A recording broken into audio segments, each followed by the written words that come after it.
Hello friend, good evening. आज मैं आपको स्पिनिंग प्रोसेस के बारे में बताऊंगी। स्पिनिंग प्रोसेस क्या होता है। रेशो से धागा बनाना। रेशो से धागा बनाने की जो प्रक्रिया होती है वो स्पिनिंग प्रोसेस के अंतर्गत आती है। सबसे पहले धागा बनाने के लिए तकली का प्रयोग हुआ। सबसे पहले प्राचीन यंत्र जो है तकली है। पारंपरिक यंत्र भी तकली और चरखा दो है, लेकिन प्राचीन यंत्र में तकली है।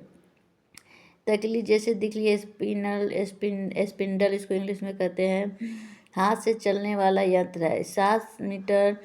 7 इंच लंबी छड़ लगी रहती है। छड़ के निचले सिर गोलाकार चकती यानी डिश, छड़ के ऊपरी सिरे हुक रेशा फंसाया जाता है। रीक पोनी हुक में फंसाकर लंबाई में खींचा जाता है। देखिए मैंने तकली का जो फिगर भी बना रखा है। खींचने के बाद तकली घुमाया जाता है और रेशे का निर्माण होता है। देखिए यहाँ पे हुक है। हुक में यहाँ धागा फंसाया गया है और फिर उसके खींचकर रेशे का निर्माण होता है। चरखे का आविष्कार भारत के जुलाहों द्वारा किया गया था। भारत की आज़ादी से पहले जो हो चुका था। चरखे का आविष्कार 14वीं शताब्दी में यूरोप तक पहुंचाया गया चरखा और 18वीं शताब्दी में कारखाना प्रणाली शुरू हो गया। बहुत कम समय में वस्त्र बनने लगा। 1764 में हंगरी ब्रिज ने कताई मशीन का निर्माण किया। अब अधिक संख्या में रेशा बनने लगा। देखिए प्रोसेस ऑफ स्पिनिंग क्या है। सामान्य तरीका आपको बता दिया जाता है। देखिए कॉर्डिंग होगा, फिर combing, drawing out, roving, twisting, spinning. ये सामान्य प्रोसेस का विशेष तरीका देखिए। Carding, blending, loops, slivering, combing, drawing out, rubbing, twisting, spinning. ये विशेष प्रोसेस हो गया, यानी शॉर्ट प्रोसेस को सामान्य तरीका कहा गया है और विशेष तरीका का देखिए। रेशो को आपस में मिलाना ब्लेंडिंग होता है।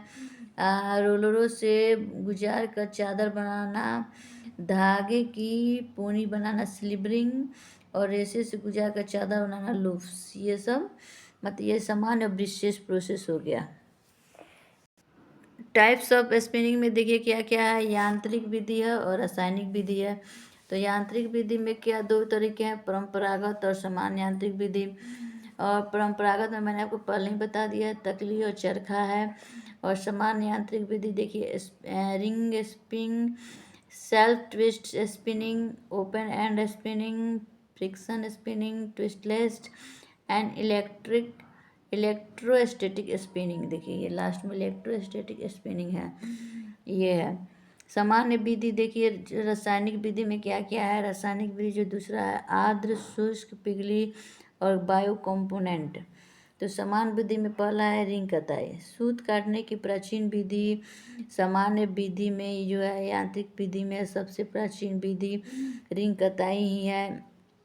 इसमें रेशों को आपस में चिपका कर कताई की जाती है। इसमें 2 प्रकार के फ्रेम का प्रयोग होता है, रिंग फ्रेम और म्यूल फ्रेम। देखिए ये क्या है, रिंग फ्रेम और म्यूल फ्रेम मैंने दोनों को एक साथ ही किया है, मर्ज करके बनाया है। देखिए रिंग फ्रेम क्या होता है। रिंग फ्रेम से जो धागा निकलता है वो मोटा होता है, खुरदुरा होता है। और म्यूल फ्रेम से जो धागा होता है महीन चिकना धागा बनता है। और रिंग फ्रेम से निम्न कोटि का धागा बनता है। इसमें सारे प्रोसेस एक साथ किया जाता है। इसमें सारे प्रोसेस अलग अलग होते हैं। इसमें शक्ति एवं श्रम कम लगता है, इसमें अधिक लगता है। सेल्फ ट्विस्ट दूसरा नंबर है। सेल्फ मेथन देना, इसमें कम समय लगता है। म्यूल फ्रेम देखिए, सेल्फ ट्विस्ट यानी स्वयं ऐंठन देना, इसमें कम समय लगता है। म्यूल फ्रेम से 10 गुना ज़्यादा तेज़ी से काम करता है। इसमें अच्छा क्वालिटी का धागा प्राप्त होता है।